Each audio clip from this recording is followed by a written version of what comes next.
I'm JJ Barnes and this is Jonathan McKinney. Hello. We are answering another question today about how to do writing stuff. Writing stuff. Yes, I am one with the words. You are? You are words. So today this question comes from Gareth Shelley. He wants to know about how to develop a plot and whether you can start at the end of the book or story. Come on, Molly. Just wrangling the dog. Come on. Can you start at the end of the story and then write backfill to the beginning? Or, let's swap over. You go that side. This is ridiculous, Molly. She's helping. Right, so can you start at the end and then backfill to the beginning as a way of developing the plot? Right. Or should you start at the beginning, work through, and then how do you get your plot there? Yeah, so you give an example from your work. Okay. Writing. Well, I never started at the end. Right, that's fine. For me, personally, and this is just how I like to write, I like to know an endpoint idea. So, for instance, let me see, what is a good example? I don't want to give spoilers of my own books. Okay, well, do you want me to do one? Yeah, you give spoilers of your books. Because I don't mind, I don't think I need to spoil my books. Okay. So we start with the first Shelley's book. It's called Emily the Master Enchantress, and that's a bit of a mouthful. I knew I wanted to have a, shall we say, climax power-up moment. This is something I like in stories. We talked about The Matrix before. Transformers, the movie, the cartoon movie when I was a little boy. Loved it. Big power-up at the end. I always thought it was very cool. So for my first story, I wanted to build to a ridiculous dog that makes ridiculous noises. She's snuffling in the grass and getting tickles up her nose. So yeah, I wanted to work towards a final act, third act, Power up. climax moment, power up, where my main character Emily, as I say, because of the events of the story, is suddenly made incredibly strong, much stronger than she had been before, and able to vanquish the enemy with her new power very easily. Think Neo when he's just stopping the bullets with his hand and blocking Agent Smith without having a look. I think that's really cool, and so for my first book I wanted to try and replicate that sense of I am really excited by how powerful this character is all of a sudden. So I knew you were targeting that endpoint. I knew I was building to that, so then I had to fill that out in my head. And so I was able to build to it, but a lot of the journey, a lot of how they get there, I couldn't possibly know because there's so much. That's what puts me off the idea personally. As I say, everybody has a different writing process. So if you find it easier to write the end, the final chapters or the climax sequence, if you find it easier to do that, then you do, because everybody's different. Sure. For me, what would put me off doing it is I like to have an idea of where I'm headed, but sometimes when I'm writing a story, things will develop. I can use an example from my work. So my first book is called Lily, Prospero and the Magic Rabbit. When I originally started writing that, it was going to be a little children's book. Swap sides again. It was going to be a children's book for, 7 to 9-year-olds. Hello. But as I wrote it, I realised that the concept of... The theme was too mature. The theme was too mature because the character draws things, animals, and they come to life. So as I was writing it, I realised that is quite a concept. There's consequences There's to massive that consequence power to creating that a life. little child can't really comprehend. And I wanted to explore that in a more deep way, what it means to actually bring life into this world. You are then responsible for that life.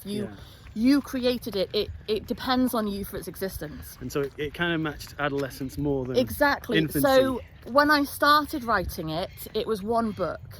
And then I realised that I could go so much more, and I wanted to explore the meaning of the creation of life significantly more deeply. So the book changed, and it had to change. And I think if I'd written the end of it as a little kid's book, and I was aiming for that, I might have felt trapped by it. Yeah. And like I had to steer the book in a direction that I naturally did not want to go. Yes. So I had to change the idea in my head and redevelop it. Yeah. Which I was free to do because I wasn't restricted by the thing you'd already written. I agree. I think that writing the end first, I would never really give advice that you should do that. I think the problem is, as JJ's just explained, if you do, you might be trapped. And then you're not, logically you're not. As I say, if you find that helps because you can rewrite it. You can rewrite it anyway, but then it's not necessarily a good use of your time as a writer. So if you start at the beginning, and like I say, a lot of writers will write out of sequence, but when you're starting, I think it's quite a big challenge, I think the best thing to do is to know where you want to go vaguely, but by the time you get there, if the picture in your head has changed when you get there, you can write the new picture in your head which is based on the original idea, rather than having to change what you've written already. Exactly. So that would be my advice. Have an idea of your endpoint, know basically where you want to go, but be willing to be fluid about that and change it depending on how your story is developing as you go. Yeah. The other point you asked about was the developing of the plot. So if you're not starting at the end, how do you get your story to move? We've talked before about what your character wants, and that's how you start a book, working out what it is your character wants. That will move your story through because they are acting out. They're moving the story along themselves because they are trying to get what they want. Yeah, the question included the development of character. Everything in the development of character is rooted in what the character wants.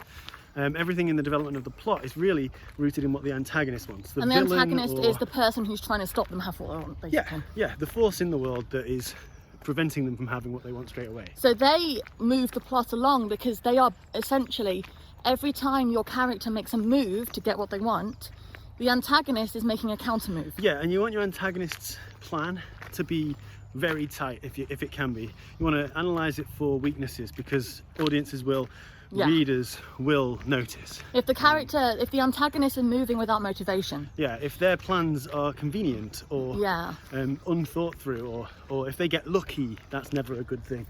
So your plot will move by nature of the fact the counter moves of the antagonist are bumping heads with the protagonist. They will move their own story along if you can make sure they are well motivated and doing what would come naturally to people in that position. Yeah, absolutely. So yeah, thank you very much. That's a beginning on the answer to that. We can go into that significantly more with different examples, but as an answer to that question initially. Yeah, and there's maybe a podcast in developing the answers to those questions. Yeah. So, yeah. So thank you very much for watching another episode of Writing, Talking and Dog Walking. We reached the end of the path though, that's why we've we stopped because we're spinning around again. And I'm getting better at saying that, so I'm quite pleased. Writing, Talking and Dog Walking. Yeah. Yeah.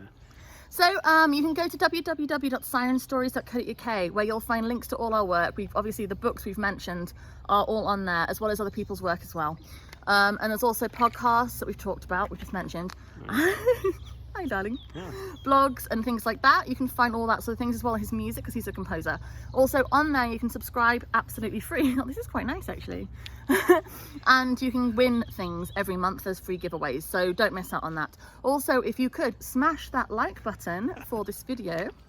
Very nice. Thank you. I'm practicing. Yeah. Like this video, give us a little thumbs up, and if you can subscribe to our channel you won't miss any more videos, and the more subscribers, the more likes, etc. we get, the more we are able to do this, because it all, moves along and it makes it happen. So yeah, thank you very much. Find us on Twitter. I'm Judy Ann Rose. He's John_Muck. That's right. You can ask us any questions. We love getting these questions to answer because it's just more things that people actually want, and we would like to give you what you want so you can learn what it is you want to learn. Yeah, but just keep writing. Yeah, and absolutely. Keep writing, keep developing what you're doing, because it will move that way if you let it. Yeah, it's very easy. It's very easy to fix what you've written, but you can't fix it until you write it. So. Yeah, that's a very good piece of advice. That you can't edit a blank page. No. So yeah, thank you very much, and we will see you next time with more advice. Great. Bye. Thanks, bye.